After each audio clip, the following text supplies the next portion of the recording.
আমি এক পালংকারি বানিয়ে দেখাবো। বন্ধুরা, আমি পিঙ্কি, আমার রেসিপিতে সবাইকে স্বাগতম। আজ আমি এক পালংকারি বানিয়ে দেখাবো। তার জন্য আমি এখানে নিয়েছি এক মুঠো পালং শাক, পালং পাতা নিয়েছি। আমি এটা ভালোভাবে ধুয়ে পরিষ্কার করে নিয়েছি।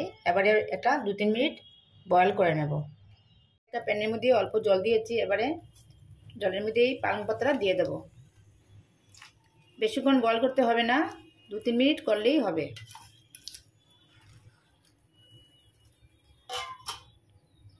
আমার 3 মিনিট ফুটানো হয়ে গেছে পালং পাতা। এবারে ঠান্ডা জলের মধ্যে এগুলো ভিজিয়ে রেখেছি। বন্ধুরা, আমি এখানে 5টা ডিম নিয়েছি। এবার একটা ছুরির সাহায্যে আমি অল্প কেটে নিচ্ছি। আমি 5টা নিয়েছি, আপনারা আরও বেশি দিতে পারেন। এভাবে একটু অল্প অল্প চিড়ে নিচ্ছি যাতে মশলা ঢুকতে পারে, গ্রেভি এর ভিতরে ঢুকতে পারবে। প্রত্যেকটা ডিম আমি এভাবে কেটে নিচ্ছি। সাহায্যে কাটা হয়ে গেছে। এবারে এগুলা তেলের মধ্যে ভেজে নিচ্ছি। এর মধ্যে আমি সরষের তেল দিয়েছি। তেলটা গরম হয়ে গেছে। এবারে ডিমগুলো ছেড়ে দিচ্ছি।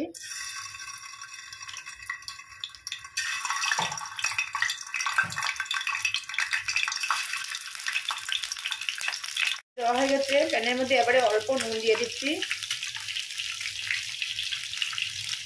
অল্প লঙ্কার গুঁড়ো,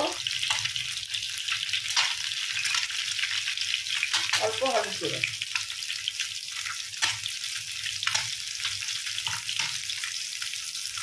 দিয়ে উল্টে পাল্টে আমি লাল করে ভেজে নিচ্ছি। বন্ধুরা, দু সাইড আমি লাল করে ভেজে নিচ্ছি। খুব একটা বেশি লাল করছি না, এই দেখেন এরকম কালার হলেই হবে। দু সাইড ভাজা হয়ে গেছে। এবারে আমি নামিয়ে নিচ্ছি।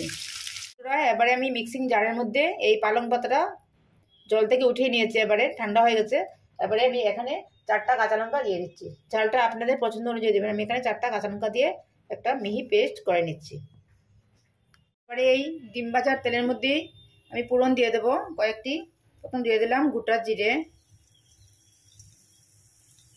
4টে এলাচ, 4 টুকরা দারচিনি, 4টে লবঙ্গ দিয়ে আমি কয়েক সেকেন্ড ভেজে নিচ্ছি। বন্ধুরা, এবারে দিয়ে দিচ্ছি একটা বড় সাইজের কুচানো পেঁয়াজ।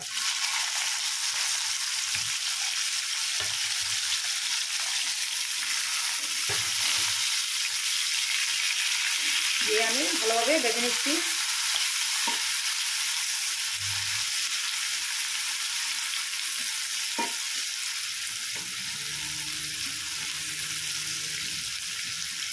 পেঁয়াজটা হালকা ভাজা হয়ে গেছে। এবারে দিয়ে দিচ্ছি আদা রসুনের পেস্ট। আমি 4 কোয়া রসুন, 1/2 ইঞ্চি আদা মিক্সিতে পেস্ট করে নিয়েছি। এগুলো ভালোভাবে ভেজে নিচ্ছি পেঁয়াজের সঙ্গে।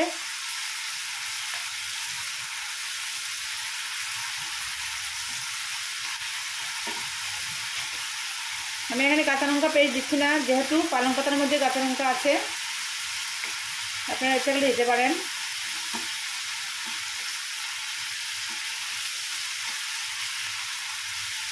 এটা 3-4 মিনিট ভেজে নেব। এবারে আমি কয়েকটা গুঁড়া মশলা অ্যাড করব। অল্প মরিচের গুঁড়ো দিয়ে দিলাম, অল্প হলুদ গুঁড়ো, স্বাদ অনুযায়ী নুন ও ভাজা জিরে গুঁড়ো। আপনারা ইচ্ছা করলে ধনের গুঁড়ো দিতে পারবেন, আমি দিয়ে নিই। দিয়ে অল্প কষে নেব। চুলার আঁচটি আমি মিডিয়ামে রেখে রান্না করছি। তার মধ্যে অল্প জল দিয়ে দিচ্ছি, নাহলে নিচে লেগে যেতে পারে মশলা।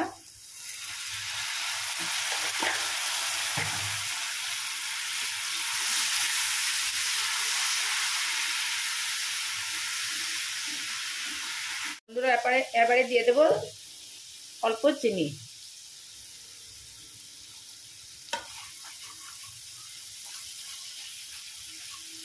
বেশি দেয়নি, 1 চিমটি চিনি দিয়েছি।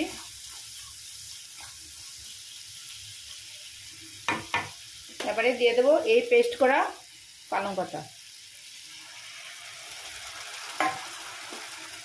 দিয়ে এবারে ভালোভাবে কষে নেব।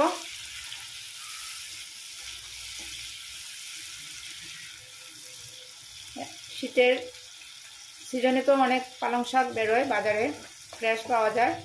একবার এইভাবে মানিয়ে নেবেন।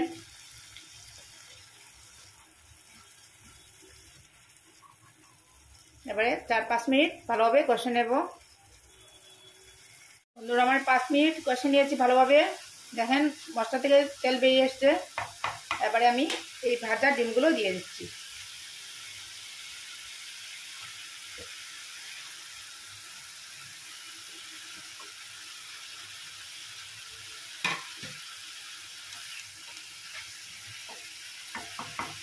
এবার আমি জল দিয়ে দেব। গ্রেভিটা আপনাদের পছন্দ অনুযায়ী দেবেন।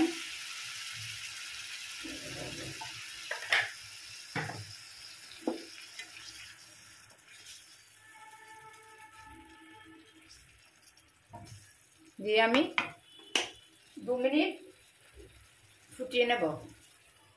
দেখে দিয়ে দিলাম 2 মিনিটের জন্য। 3 মিনিট ফুটানো হয়ে গেছে। এবারে অল্প শাহি গরম মশলা দিয়ে দিচ্ছি। এই দেখেন অল্প শাহি গরম মশলা দিয়ে দিচ্ছি।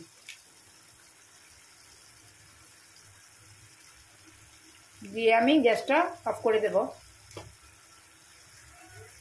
গ্যাসটা অফ করে আমি ঢাকা দিয়েছি। 5 মিনিট পর আমি সার্ভ করব। স্ট্যান্ডিং টাইমে রেখে দিয়েছি। 5 মিনিট পর আমি সার্ভ করব।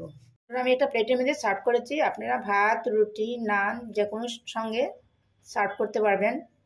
আজকের রেসিপিটি কেমন লাগলো? ভালো লাগলে লাইক কমেন্ট শেয়ার করবেন। আমার চ্যানেলটিকে সাবস্ক্রাইব করবেন। খুব সহজে হয়ে যায়, সামান্য উপকরণ দিয়ে যে কোনো কেউ বানাতে পারবে।